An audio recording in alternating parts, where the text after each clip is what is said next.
Queridos, eu creio que Deus, em cada reunião como essa, cada culto como esse, é um momento em que decisões eternas são tomadas. E muitas vezes Deus usa um momento como esse, como nós tivemos no louvor, na adoração, um tempo tão especial em que nós ministramos ao Senhor, mas na verdade, ao ministrar a Ele, nós é que somos ministrados, não é?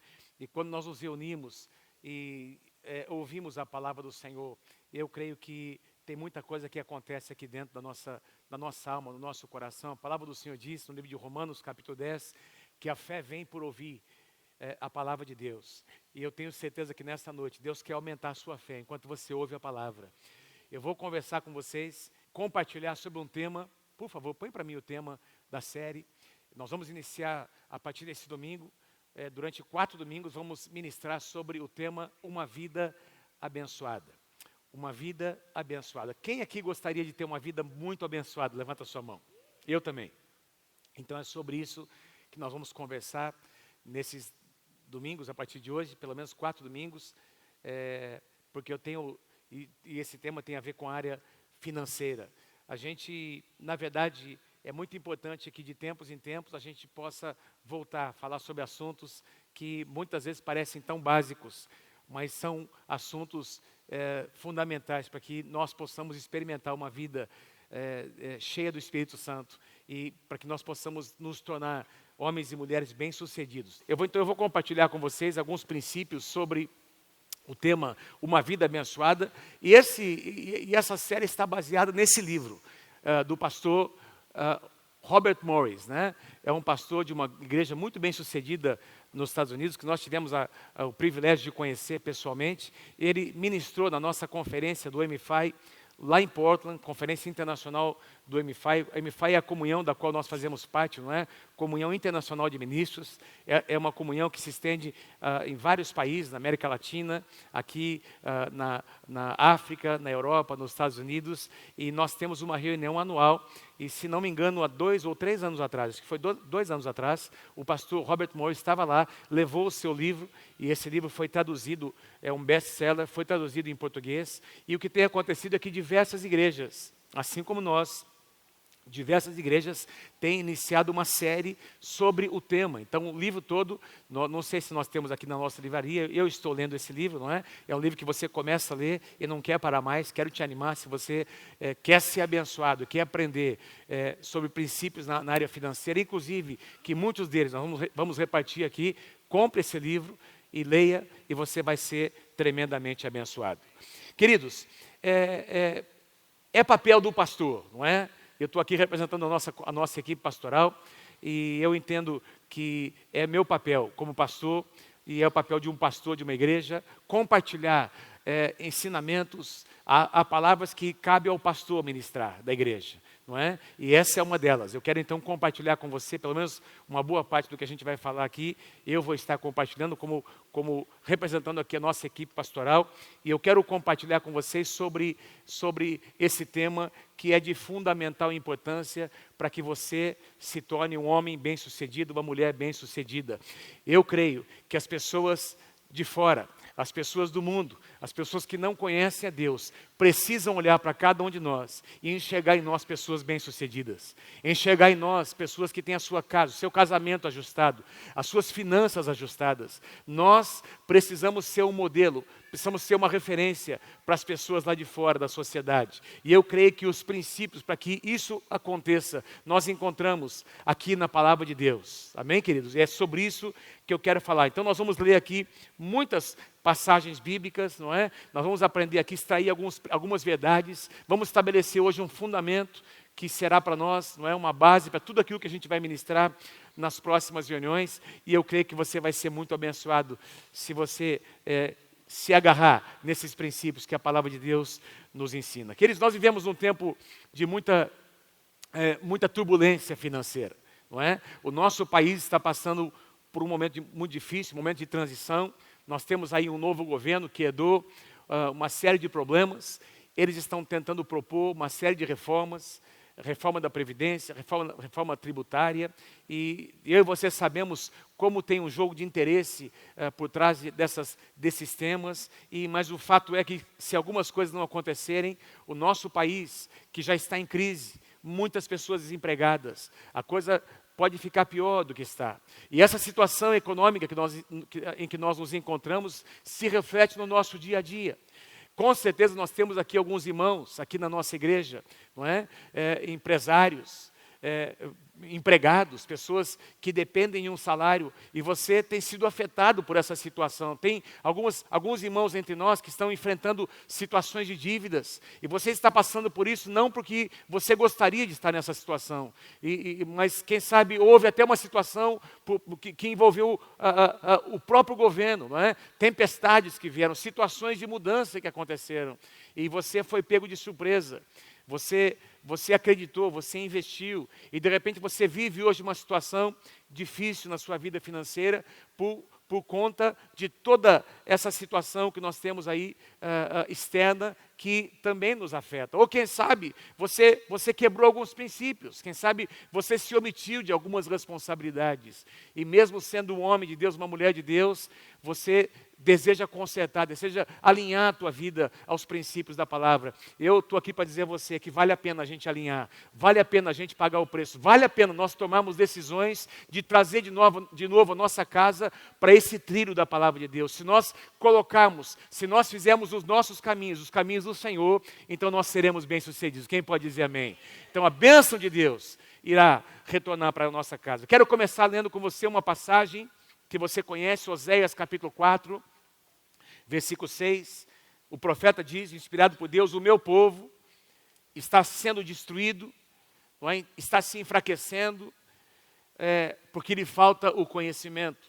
É uma profecia que, certa ocasião, um profeta do Senhor liberou sobre o povo de Deus, dizendo: olha, existe pecado, existem consequências acontecendo por falta de conhecimento, por falta de entendimento da palavra, dos princípios da palavra. Então, é o que nós queremos fazer aqui, ensinar você princípios da palavra. E a decisão vai ser tua, não é? A decisão é de cada um de nós. Cada um de nós traz experiências pessoais. E quem sabe até alguns ensinamentos que alguns de nós aprendemos. Alguns ensinamentos, e você ouviu aquilo entrou no seu coração. E eu vou comentar algumas situações como essas, não é? Que de repente o que você aprendeu, a forma como você aprendeu, não é bem como a Bíblia, como a palavra do Senhor ensina. Então, eu estou aqui para tentar mostrar a você, de maneira muito simples, alguns princípios que são muito simples da palavra, e que se você praticar, a bênção de Deus virá sobre a tua casa. A bênção de Deus virá sobre a tua família. Primeiro princípio, primeira verdade que eu quero trazer para fundamentar, antes de nós entrarmos no tema principal, que eu vou fazer isso na segunda parte do nosso tempo, mas a primeira verdade que eu quero estabelecer como fundamento é essa verdade de que o nosso Deus tem prazer em nos abençoar. O Deus que você serve é um Deus que tem prazer em te abençoar. Diga amém se você crê, em nome de Jesus. Ele não está contra você, Ele não faz acepção de pessoas, Ele não tem algumas pessoas escolhidas que Ele resolve, que Ele decide abençoar em detrimento de outras. Ele não tem os seus filhos escolhidos, Ele não tem os seus filhos mimados, que Ele dá mais para eles do que para os outros, não. O que nós encontramos na palavra é que se nós alinharmos a nossa vida, a nossa conduta, as nossas escolhas, alguns princípios da palavra de Deus, a bênção de Deus virá sobre nós, porque o nosso Deus, o caráter do nosso Deus é abençoador. Vou repetir, o caráter do nosso Deus, a natureza do nosso Deus, Ele é um Deus abençoador.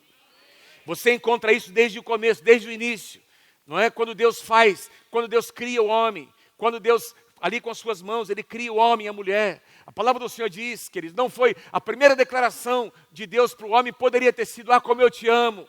Ah, como foi bom fazer. Olha, você foi criado à minha imagem, à minha semelhança. Como eu amo você. Não, Deus até, apesar de que Deus amava e sempre amou o homem, mas a primeira atitude de Deus foi abençoar. Crescer e multiplicai-vos. Exerçam o meu domínio. Me representem na face da terra. Exerçam a minha autoridade. Sejam prósperos. Essa foi a liberação de Deus. Uma palavra de bênção, porque o nosso Deus é um Deus abençoador. Provérbios capítulo 10, versículo 22. Provérbios 10, 22, na tradução NVT, não é? Nova tradução Nova Versão Transformadora, muito linda, muito boa essa tradução. A bênção do Senhor, diz lá, ela traz riqueza e Ele não permite que a tristeza a acompanhe.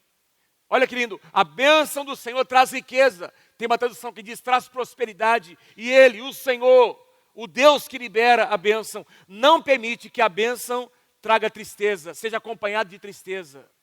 Queridos, Deus quer abençoar você e a bênção de Deus vai chegar para trazer alegria na tua casa. A bênção de Deus vai chegar para trazer para convergir o coração dos seus filhos, para aproximar você de Deus, para aproximar você das pessoas que você ama. A bênção de Deus não será razão de divisão da sua casa, não será razão de divisão na sua família. A bênção de Deus não traz peso. Olha o que esse pastor declara, uma frase muito linda que ele escreve no seu livro, que eu trouxe aqui para vocês. Ser abençoado significa ter o poder sobrenatural de Deus trabalhando em seu favor, tornando os seus dias cheios de coincidências divinas. Queria pedir para você fazer comigo, para você ler essa declaração na primeira pessoa, tá bom? Você vai falar sobre a minha vida, não é? Vamos lá, comigo, vamos lá. Ser abençoado significa ter o poder sobrenatural de Deus trabalhando em meu favor, tornando os meus dias cheios de coincidências divinas. Amém? Coincidências divinas, aquelas que você não consegue explicar. Parece que aconteceu por acaso. Parece que aquela pessoa entrou no seu escritório por acaso. Parece que você conheceu alguém. Parece que aquela pessoa te apresentou para uma outra pessoa que abriu aquela porta. Parece que foi por acaso, mas não é por acaso. Foi Deus que preparou. Foi Deus que trouxe aquela pessoa para se conectar com você. Foi Deus que fez com que aquele negócio chegasse às suas mãos.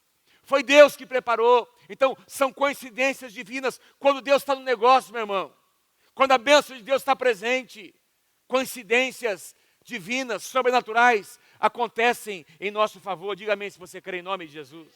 Uma pessoa abençoada não significa necessariamente uma pessoa milionária, que tem muitas posses, mas uma pessoa abençoada e próspera, porque prosperidade não significa necessariamente apenas finanças. Prosperidade tem a ver com estilo de vida. A bênção de Deus tem a ver com o seu jeito de ser, o que você é na essência. E eu creio que Deus quer tornar cada um de nós pessoas bem-sucedidas nesse sentido, que as pessoas vão olhar para nós. E até pessoas que têm muitos recursos vão desejar ter o que nós temos, porque nós carregamos a presença de Deus. Carregamos a presença de Deus. Então a pessoa olha e diz, não, mas ele tem saúde. Olha como é a família dele. Olha os filhos dele. Olha que casamento maravilhoso. Olha como essa pessoa, como ela transmite seus sentimentos. Olha como o seu estilo de vida. Por quê? Porque essa pessoa carrega a presença de Deus. Carrega a bênção de Deus sobre a sua vida. Muito importante nós compreendemos, dentro dessa verdade de que Deus quer nos abençoar. O escritor aos Hebreus diz, em Hebreus capítulo 11, versículo 6, um dos versículos mais conhecidos do Novo Testamento, sem fé. Porque esse capítulo todo fala sobre os heróis da fé. E ele conclui, aliás, ele diz ali no meio, não é? Antes de começar a relacionar os nomes desses heróis da fé, o escritor aos Hebreus diz, de fato, sem fé é impossível agradar a Deus. Porquanto é necessário que aquele que se aproxima de Deus creia, em primeiro lugar, que Ele existe. E em segundo lugar, creia que Ele se torne galardoador, presenteador daqueles que o buscam. Ou seja, quem se aproxima de Deus, se aproxima por fé, crendo que Ele existe. E se aproxima também crendo que esse Deus que Ele serve, que você serve, que nós servimos, é um Deus que abençoa, é um Deus que retribui, é um Deus que tem prazer em fazer isso. A tradução NVI diz, quem dele se aproxima precisa crer que Ele existe e que Ele recompensa aqueles que o buscam. Fala para quem está pertinho de você assim, olha, o nosso Deus é um Deus que nos recompensa.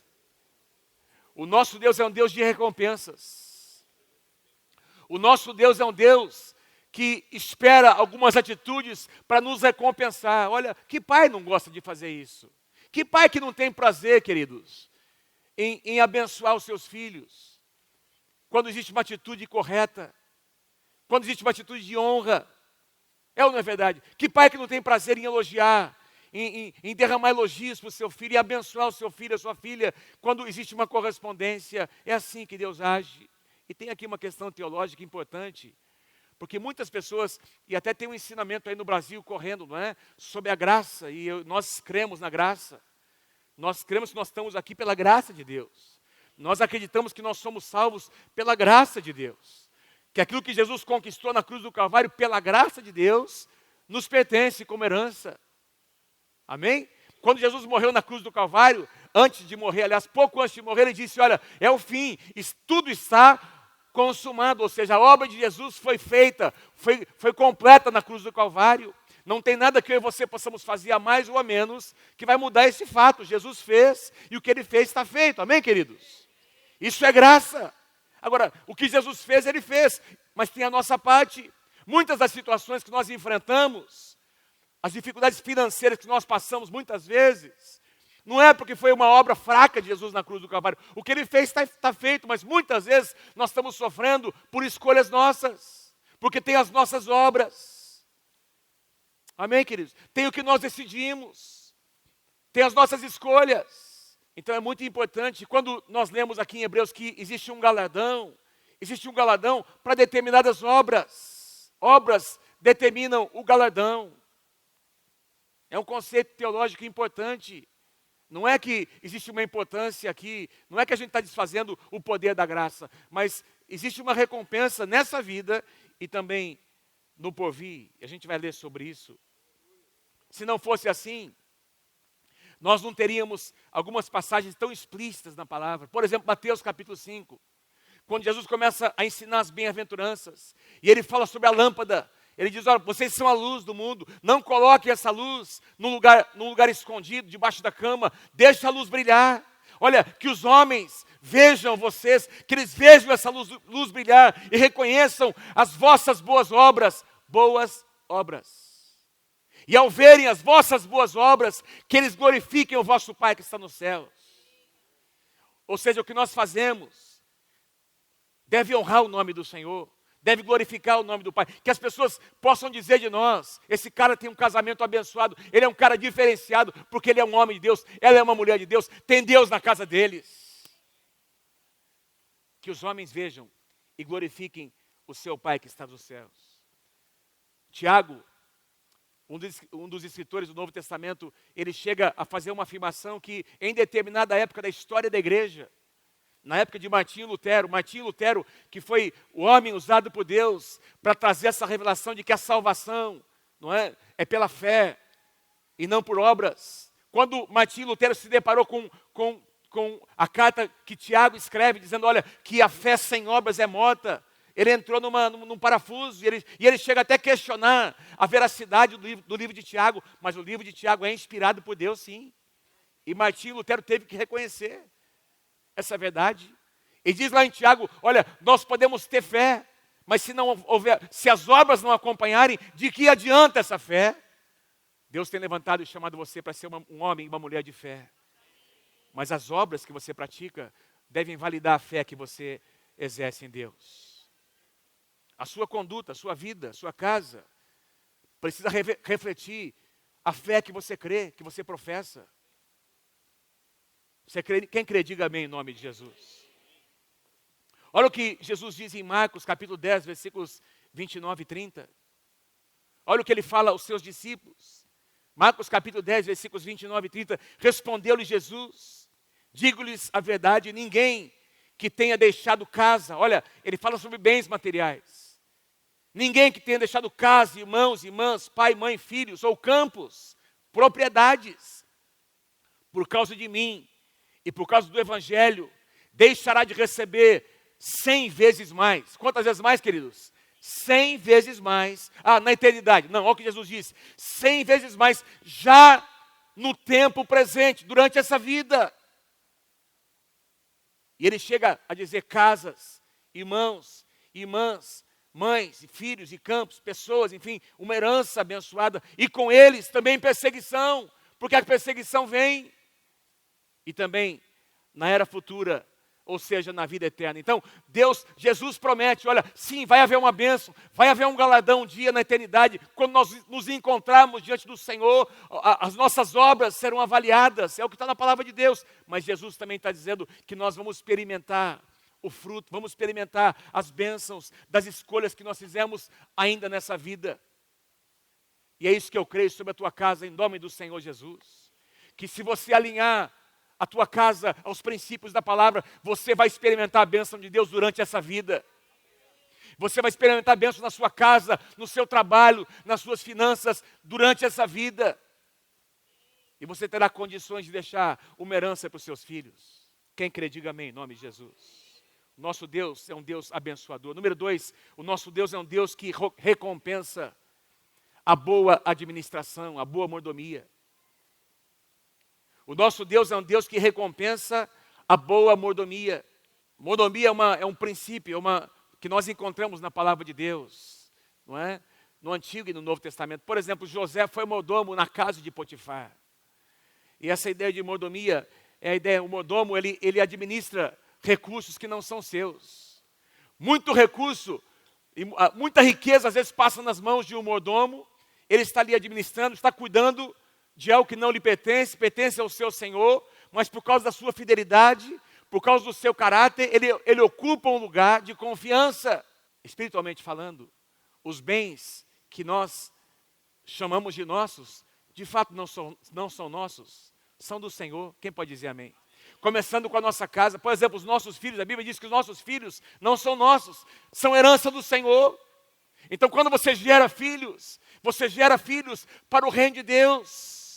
E é por isso que quando você consagra o teu filho, a tua filha ao Senhor, você traz aqui na frente dizendo, olha, um dia eles serão homens e mulheres de Deus, e quem sabe um dia o Senhor irá chamá-los para o ministério, para serem missionários, que eles sejam como flechas lançadas.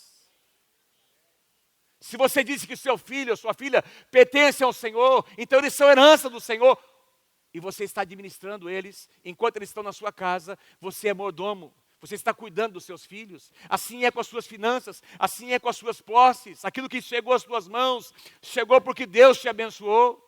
Quem concorda, diga amém. Tudo vem dele e volta para ele. Então se você é abençoado porque Deus é um Deus bom, que tem permitido você ser abençoado. E o que você tem nas suas mãos, cuide bem disso. Multiplica o que Deus colocou nas suas mãos. Deixa Deus usar o que Deus colocou nas suas mãos para abençoar outras pessoas, para estender o reino de Deus. Afinal de contas, Deus chamou você e eu para que nós sejamos mordomos, bons administradores. E a Bíblia nos mostra que Deus abençoa, Deus recompensa a boa administração. Aliás, você vai encontrar praticamente em todas as parábolas, ou na maior parte das parábolas, essa declaração: servo bom e fiel. Mordomo bom e fiel. Você foi fiel no pouco, olha, eu vou te colocar agora sobre o muito. É um princípio espiritual. Quem é fiel nas pequenas coisas, será fiel quando a bênção de Deus vier. Quem não é fiel nas pequenas coisas, jamais será fiel em coisas maiores. E muitas vezes, aliás, eu ouso dizer a você que muitas vezes essa bênção maior não chega porque nós não somos fiéis naquele pouco. E talvez aquele muito seria uma tragédia nas nossas mãos. Quantos entendem o que eu estou dizendo? Tem uma parábola em Lucas capítulo 19, que tem lá o título, a parábola das 10 minas. A palavra mina aqui é uma unidade que representa 100 denários. Tinha ali 10 pessoas, e aquele homem chama 10 pessoas e entrega para cada uma delas, uma mina, que representava uma quantia de 100 denários. 100 denários, um denário, aliás, representava o salário de um dia de salário. Então, o equivalente a um dia de salário é um denário. Então, nós estamos falando aqui em 100 denários, aproximadamente 3 meses e meio de salário.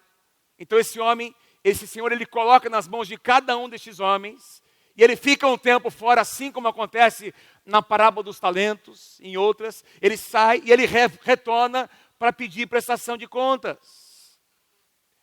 E a ideia toda é o que Jesus fará um dia, quando ele retornar, porque Jesus vem um dia, queridos. E ele tem entregue nas nossas mãos alguns talentos, algumas minas. Quantos entendem o que Deus está dizendo? Tem alguns recursos que Deus coloca nas nossas mãos durante essa vida.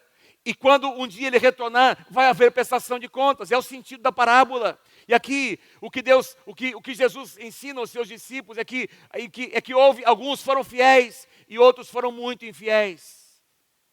E aquele que foi infiel, no exemplo da parábola, ele tira essa quantia e coloca nas mãos daquele que foi o melhor administrador. E aí você ouve aquela frase que nós encontramos também na parábola dos talentos. Quem tem pouco e é fiel até o que ele tem, que é pouco, será tirado.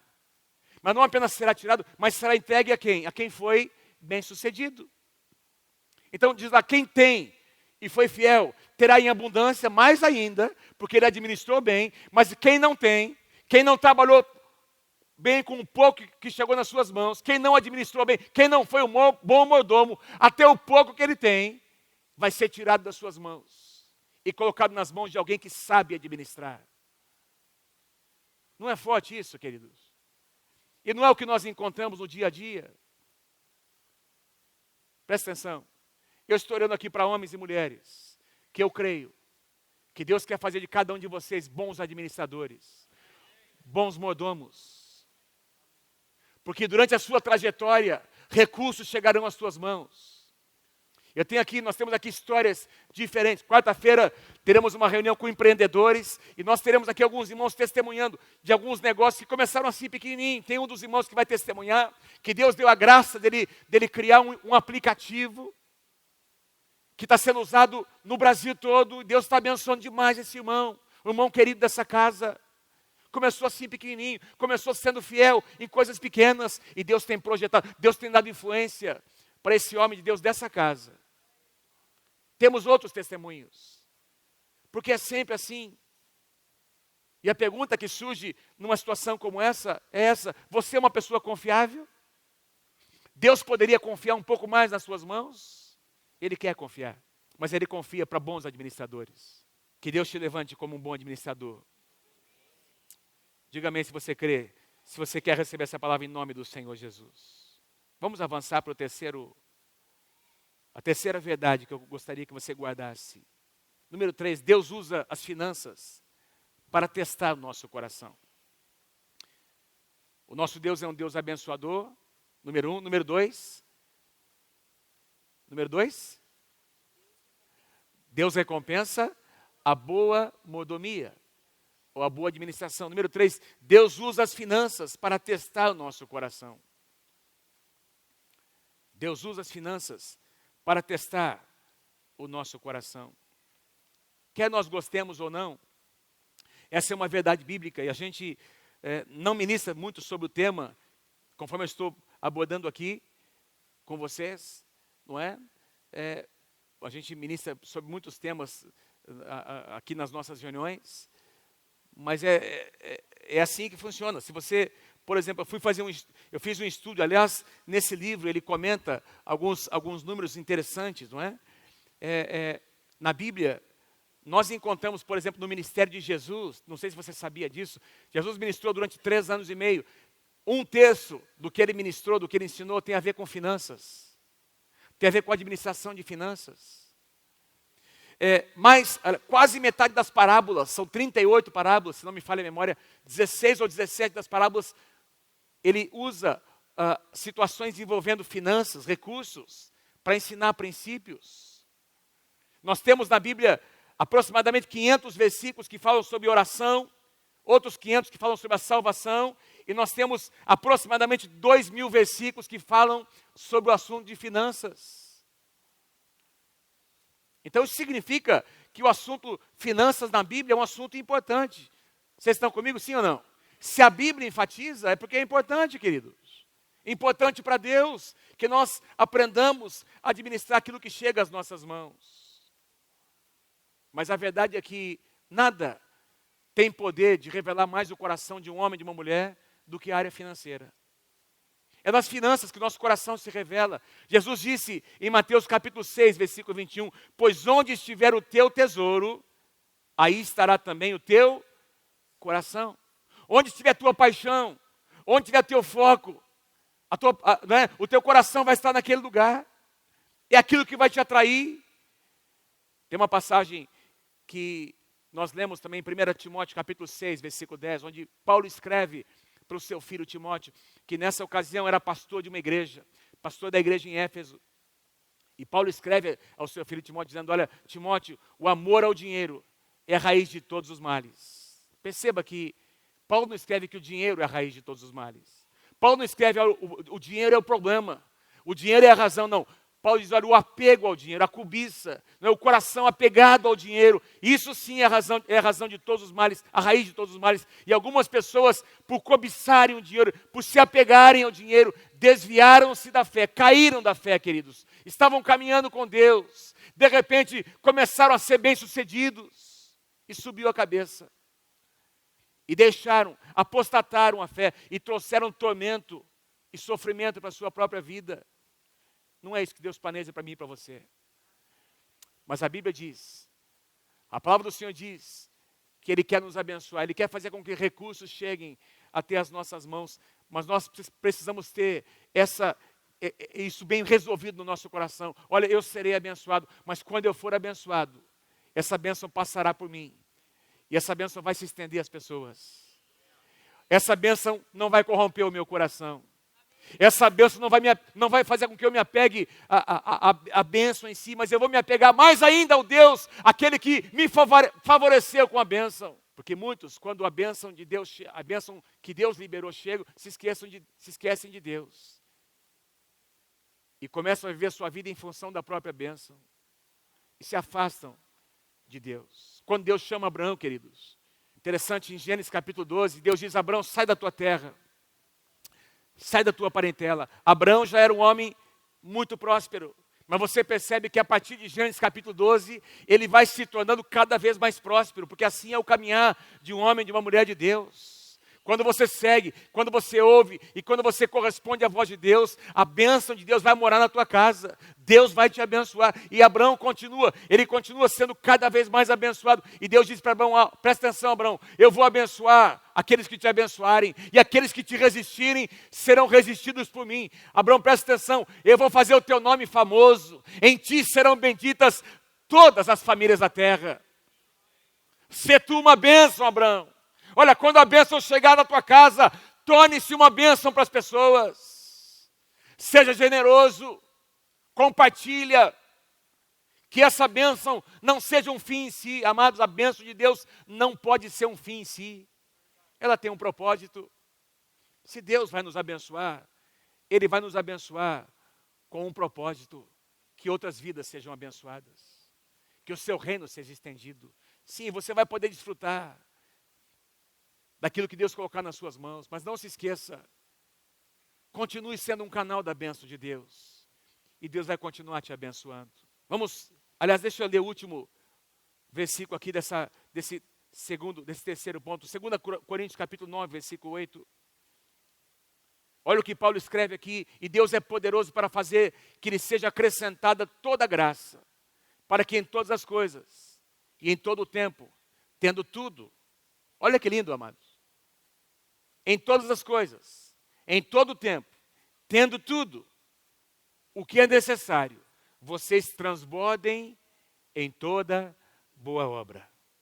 Sendo muito abençoados, que apareçam as suas boas obras. Que essa bênção se torne algo que vai explodir, que vai alcançar, que vai saturar e que vai alcançar as pessoas ao seu redor. Número 4. O quarto fundamento que eu quero estabelecer com você. Deus promete abençoar quem pratica os seus princípios. Deus promete abençoar quem se alinha à sua palavra. Então, qual que é o primeiro princípio? O nosso Deus é um Deus abençoador. Diga-se comigo, o nosso Deus. Vamos lá, gente, comigo. O nosso Deus é um Deus abençoador. Número 2, Deus recompensa a boa mordomia.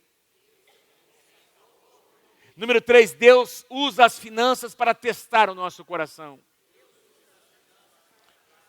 Fala para quem está pertinho de você aqui, assim, olha, Deus quer aprovar você, que você seja encontrado aprovado.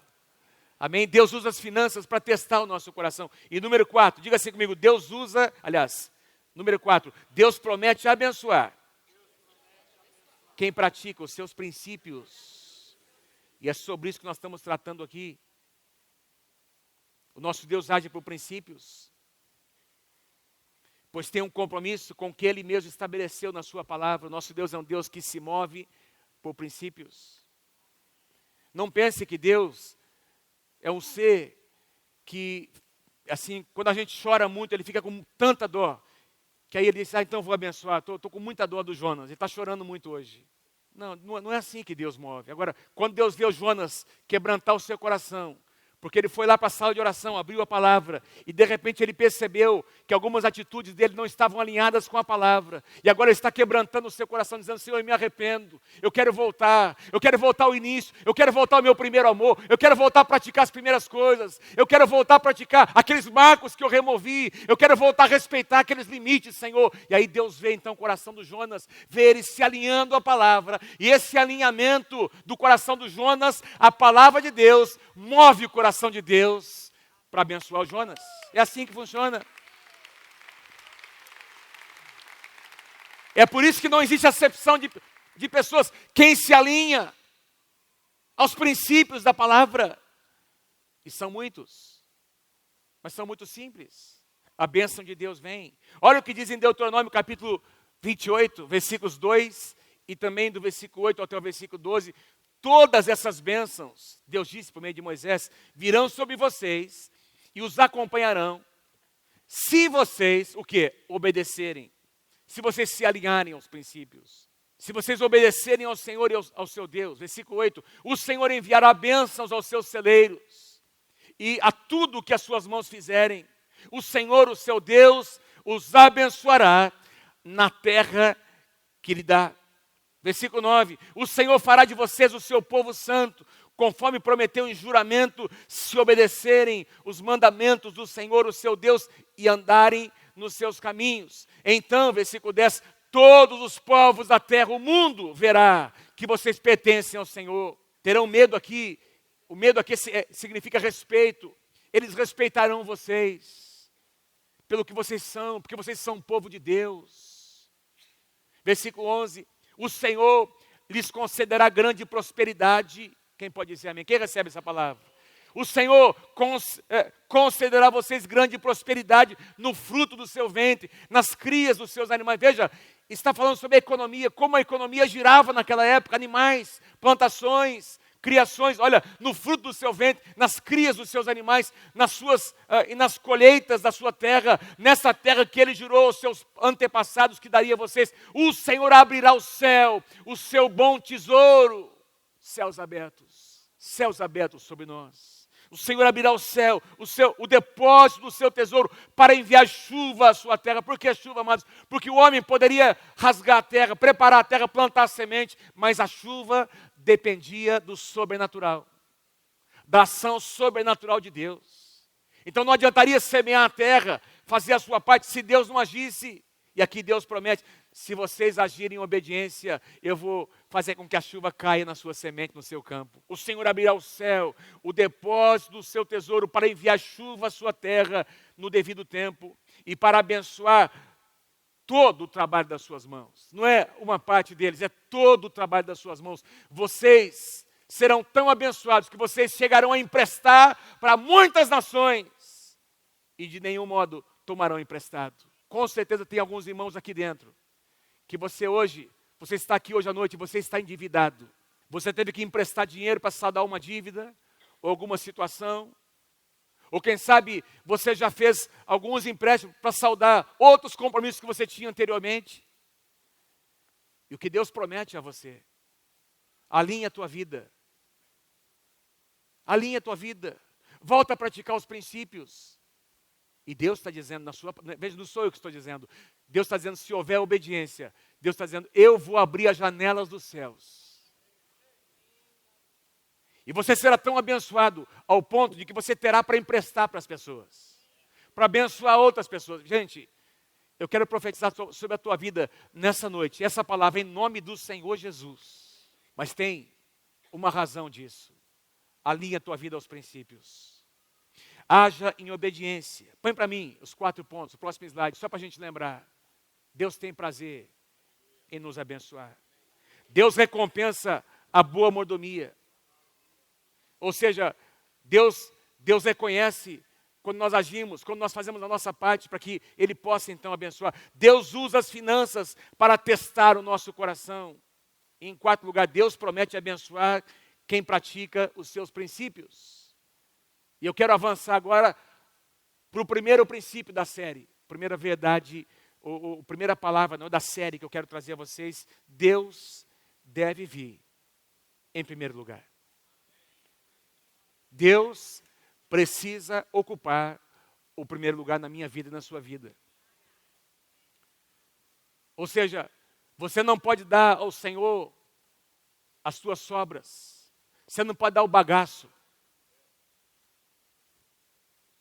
Você não pode dar o bagaço, você não pode dar o que sobrou. O que não presta mais. Porque a maneira como nós lidamos com as nossas finanças, volto a dizer, demonstra o nosso coração, onde está o nosso coração. E aqui eu estou falando sobre algo, presta atenção, queridos, não é algo que alguém pode enxergar, ou ver, ou vigiar, ou conferir, não. É entre você e Deus, entre eu e o meu Deus. Como é que eu lido com as finanças em relação ao meu Deus Pai, aquele que é o supridor das minhas necessidades? E a Bíblia estabelece a maneira como nós lidamos com Deus. Por exemplo, no Antigo Testamento havia diversos tipos de ofertas, muitas ofertas. Então, por exemplo, se você visitasse o Antigo Testamento, lá no deserto, por exemplo, onde o tabernáculo de Moisés estava edificado, você ia encontrar pela manhã e à tarde sacrifícios estavam sendo feitos.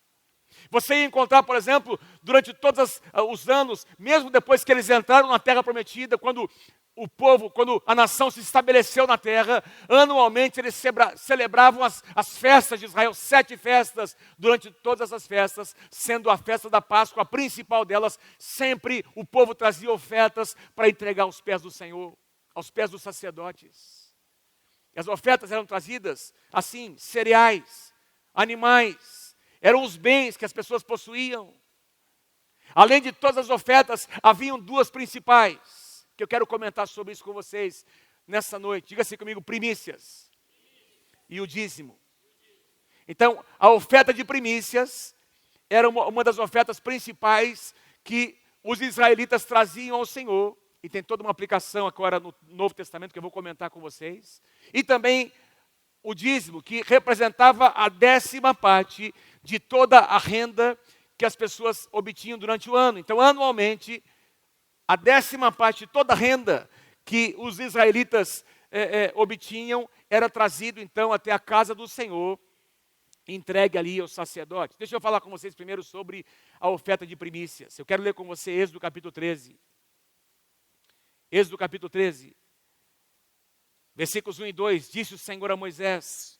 Vocês estão comigo, gente? Quem está recebendo aí a palavra do Senhor? O ensinamento dessa noite, amém? É importante nós aprendermos, não é? A fé vem por ouvir a palavra, não é? E é o que a palavra de Deus diz. Não tem nada a ver com a visão da Igreja de Nova Aliança, apesar de que isso aqui se alinha com o que nós cremos. Tem a ver com a palavra, tem a ver com doutrina, com a palavra do Senhor. E aí nós escolhemos se nós queremos ou não nos alinhar ao que a palavra de Deus diz, não é? Êxodo capítulo 13, versículos 1 e 2. E disse o Senhor a Moisés, consagre a mim todos os primogênitos. O primeiro filho israelita me pertence. Não somente entre os homens, mas também entre os animais. Então, primogênito aqui, o primeiro filho, macho, homem, gerado de homens, de famílias, não é? De um casal ou dos animais. Os machos primeiros, os primogênitos, eram dedicados, consagrados ao Senhor e eram oferecidos em sacrifício. Os primogênitos representavam oferta de primícia, porque não era apenas o primogênito das pessoas e dos animais, também os primeiros frutos da terra. Por exemplo, tinha lá uma plantação de trigo, não é? Então, quando as famílias começavam a colher os primeiros feixes que eram colhidos, tinha lá uma grande plantação. Então, por exemplo, eles plantaram, choveu na terra, começou a crescer. Quando chegava a época da colheita, os primeiros feixes que eram tomados, as famílias traziam e entregavam como oferta ao Senhor. Como quem diz assim, olha, eu esperei tanto por esse fruto, esse aqui foi o fruto mais esperado, então eu gostaria de ter para mim, mas ele é tão importante para mim, é tão importante, que eu prefiro dedicá-lo ao meu Deus. E eles traziam e ofereciam ao Senhor. o filho primogênito. Eu me lembro quando o Pedro Elias chegou, nós estávamos já 4, 5 anos, não é? 5 anos, né, amor? Que a gente estava tentando engravidar a Mônica, né? E a Mônica tinha uma enfermidade, ela foi curada por Deus, ela teve 2 abortos. Eu me lembro quando o Pedro chegou, o Pedro Elias, nosso primeiro filho, o nosso primogênito. É uma experiência indescritível, quando você pega no seu colo o primeiro filho, não é? Você dedica ao Senhor antes mesmo dele nascer, você esperou aquilo, não é? É algo tão esperado, tão desejado. Imagina agora, queridos, os primogênitos, diz que tinham que ser consagrados ao Senhor, dedicados ao Senhor. Versículo 12, olha o que diz aqui: separem para o Senhor o primeiro nascido de todo o ventre. Agora vai falar dos animais. Todos os primeiros machos dos seus rebanhos pertencem ao Senhor. Resgatem com um cordeiro. Agora ele vai começar a falar sobre animais impuros. Resgatem com um cordeiro toda a primeira cria dos jumentos. Não apenas os jumentos, mas muitos outros animais. Eles eram tidos como animais impuros no contexto do Antigo Testamento. O que é que Deus diz? Vocês vão substituir aquele jumentinho que nasceu. Diz lá, resgatem com um cordeiro toda a primeira cria dos jumentos. Mas se não quiserem resgatá-la, quebrem-lhe o pescoço. Ou seja, essa primeira cria, ou ela é substituída por um animal inocente, um outro animal, um cordeiro, ou ele tem que morrer. Resgatem também todo primogênito entre os seus filhos. Presta atenção, aqui tem um ensinamento importante. Animais impuros. Então, quando nascia esse primogênito de um animal impuro, ele não poderia ser trazido ao Senhor, porque ele era impuro. Veja o paralelo entre nós e esses animais. Nós também éramos impuros. Não havia nada em nós que poderia agradar o coração de Deus. Nós não poderíamos ser trazidos até a presença do Senhor, porque o pecado nos afastaria da sua presença. Mas Jesus veio para nos substituir. Diz aqui, um cordeiro o preço do resgate será o próprio, um cordeirinho, não é? Que ele vai substituir aquele animal impuro. Quando João Batista viu Jesus chegando para ser batizado, ele disse: eis o Cordeiro de Deus que tira o pecado do mundo. Aqui está o Cordeiro que substitui todos os demais que são imundos. E aí estávamos ali naquela situação. Jesus morreu no meu lugar e no seu lugar, para que eu e você pudéssemos ser aceitos por Deus. Agora, o mais importante, Jesus, a palavra do Senhor diz, eu não tenho tempo para mostrar a vocês, o apóstolo Paulo diz que Jesus se tornou o primogênito entre muitos irmãos. Nós somos todos irmãos de Jesus. Nós viemos depois dele. Jesus era o primogênito. Deus ofereceu as suas primícias para que eu e você pudéssemos experimentar a salvação. Deus nos deu o seu maior exemplo. Deus ofereceu o que ele tinha de melhor, o seu próprio filho, o primogênito. Ele era o unigênito e tornou-se o primogênito entre muitos irmãos, porque ele foi oferecido no meu lugar e no seu lugar. Quem acha que ele merece um aplauso nessa noite? Que princípio maravilhoso.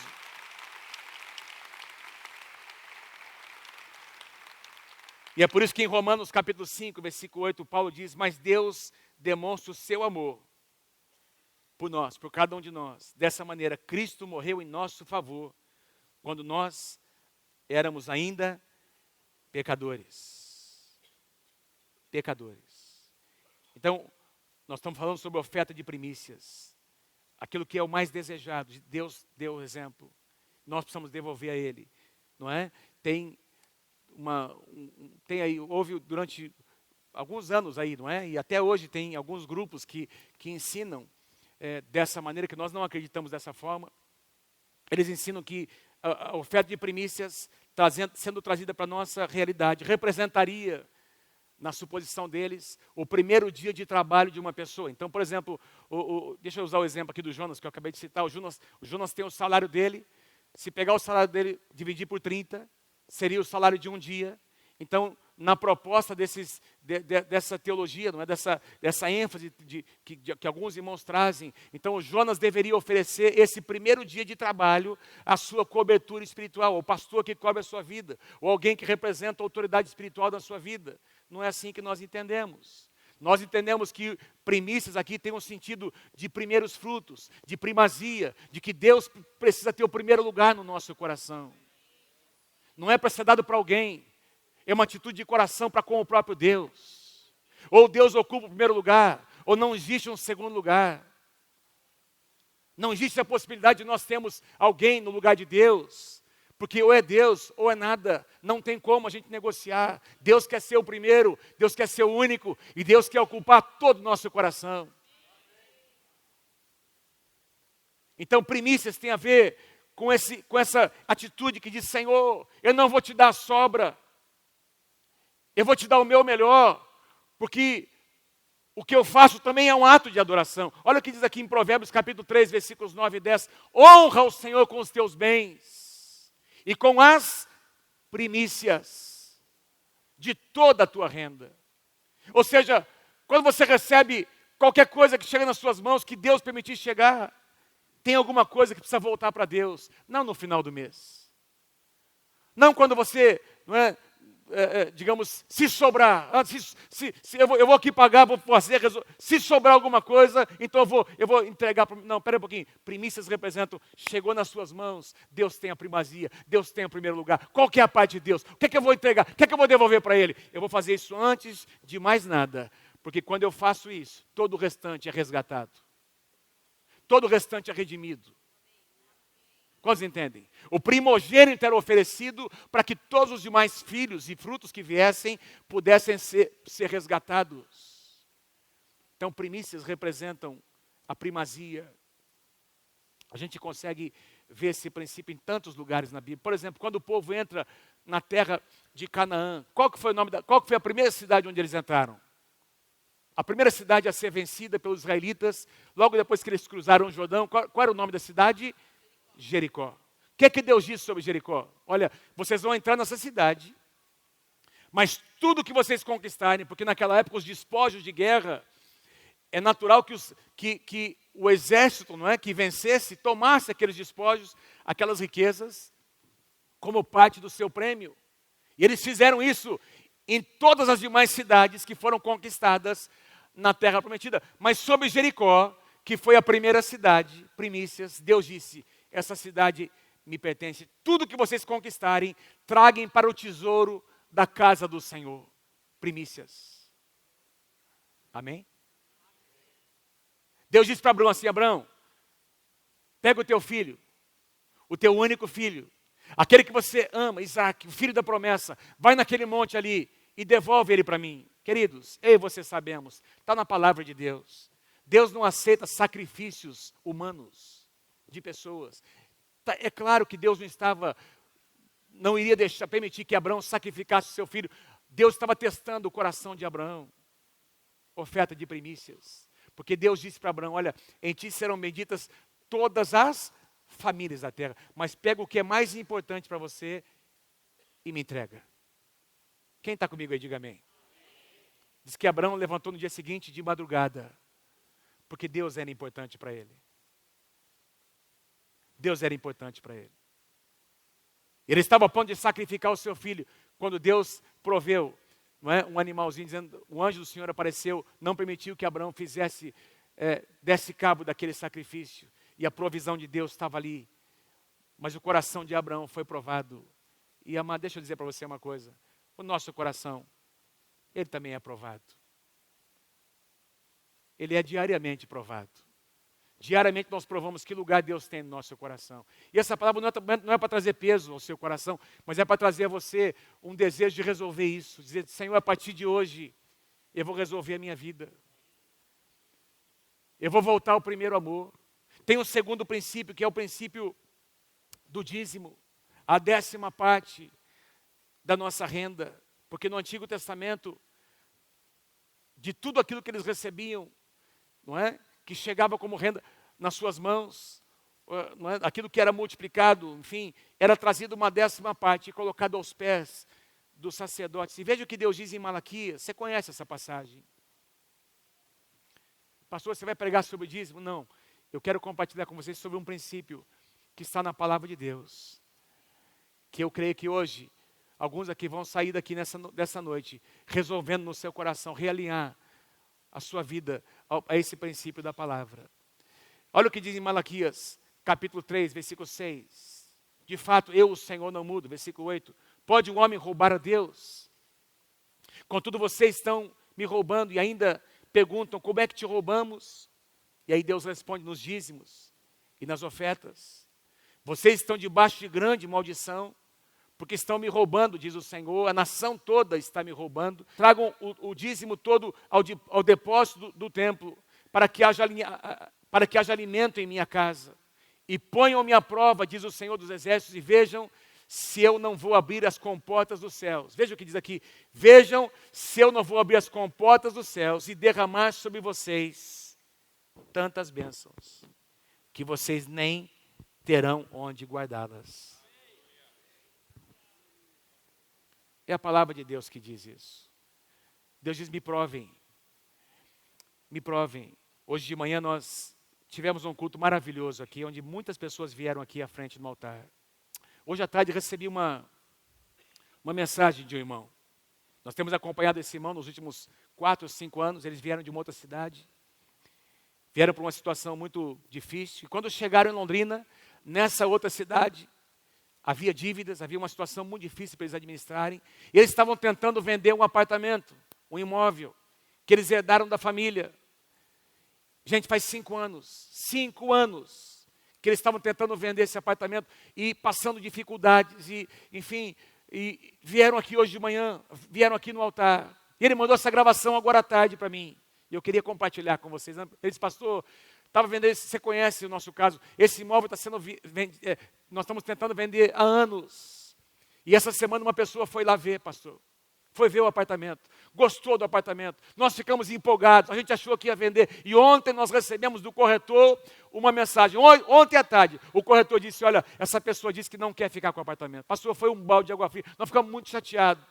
Viemos no culto hoje de manhã, viemos no altar, e agora à tarde, acabei de receber um telefonema do corretor, dizendo que aquela pessoa que tinha dito que não ia ficar com o apartamento, que Deus mandou ela dizer para o corretor, que ela ia ficar com o imóvel.